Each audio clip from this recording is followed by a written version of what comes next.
প্রাচীনকালের এমন এক সাম্রাজ্য যেখানে মানুষ, জিন এবং পশু পাখিরা সবাই একসাথে রাজ্যের কাজে নিযুক্ত।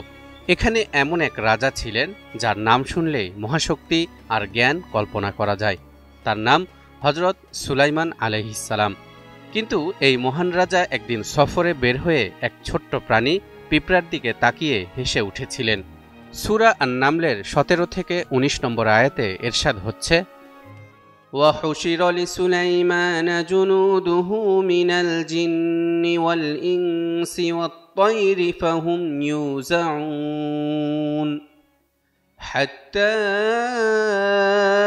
إِذَا أَتَوْا عَلَى وَادِ النَّمْلِ قالت نملة يا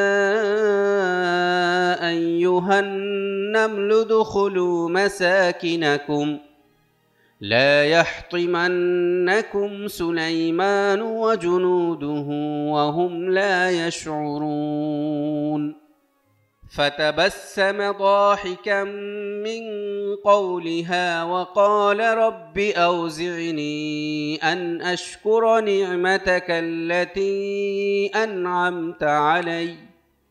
أنعمت علي وعلى والدي وأن أعمل صالحا ترضاه وأدخلني برحمتك في عبادك الصالحين। সুলাইমানের সামনে তার সেনাবাহিনীকে সমবেত করা হলো, জিন, মানুষ ও পক্ষীকুলকে। অতঃপর তাদেরকে বিভিন্ন দলে বিভক্ত করা হলো।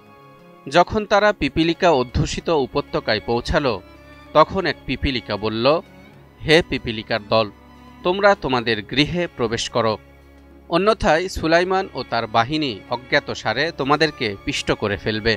তার কথা শুনে সুলাইমান মুচকি হাসলেন এবং বললেন, হে আমার পালনকর্তা, তুমি আমাকে সামর্থ্য দাও যাতে আমি তোমার সেই নিয়ামতের কৃতজ্ঞতা প্রকাশ করতে পারি যা তুমি আমাকে ও আমার পিতামাতাকে দান করেছ, এবং যাতে আমি তোমার পছন্দনীয় সৎকর্ম করতে পারি এবং আমাকে নিজ অনুগ্রহে তোমার সৎকর্মপরায়ণ বান্দাদের অন্তর্ভুক্ত করো।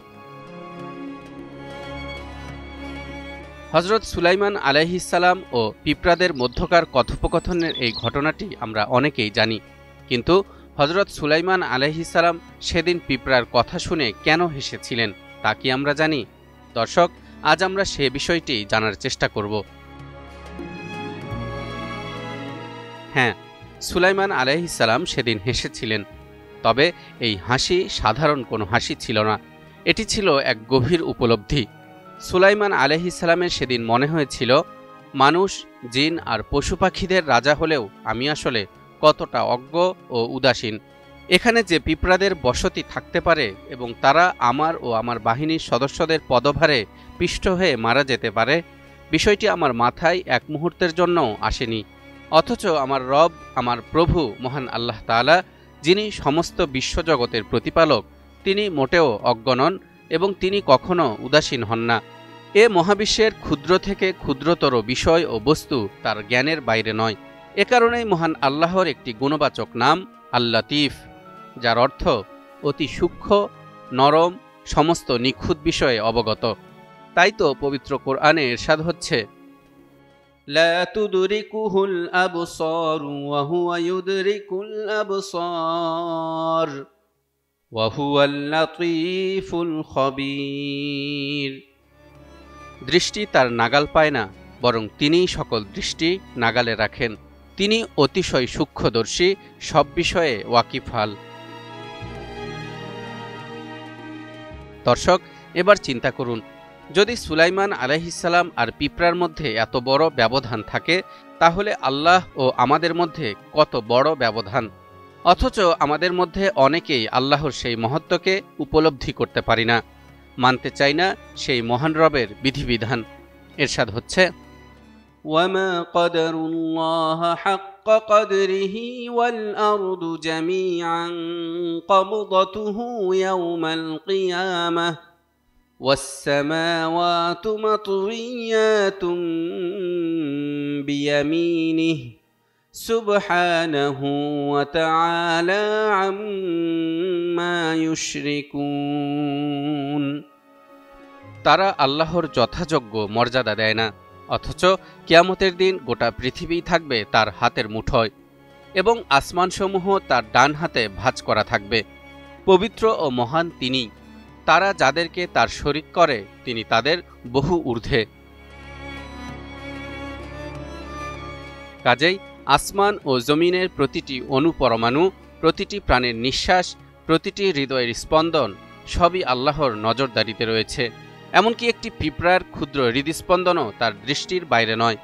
তিনি এমন সূক্ষ্মভাবে আমাদের প্রতি যত্নবান যে পৃথিবীর সবচেয়ে ছোট প্রাণীও তার দৃষ্টি থেকে বাদ যায় না। দর্শক, এবার খেয়াল করে দেখুন, একটি পিঁপড়ার সতর্কবার্তা এবং একজন মহান রাজার মুচকি হাসির মাঝেও কিভাবে মহান আল্লাহর মহিমা প্রকাশ পেয়েছে। হযরত সুলাইমান আলাইহিস সালামের মতো উপলব্ধি আমাদের হৃদয়কে বিনয়ী করে, আল্লাহর প্রতি বিশ্বাসকে আরও গভীর করে। সেই সাথে সুলাইমান আলাইহিস সালামের মুচকি হাসির ঘটনা আমাদেরকে শিক্ষা দেয়, শক্তি কখনোই সচেতনতার বিকল্প হতে পারে না। অতি শক্তিশালী হলেও আমরা আল্লাহর সদা সচেতনতা ও রহমতের তুলনায় অতি ক্ষুদ্র ও নগণ্য। তালহা ইবনে রেজা, নিউজ 24।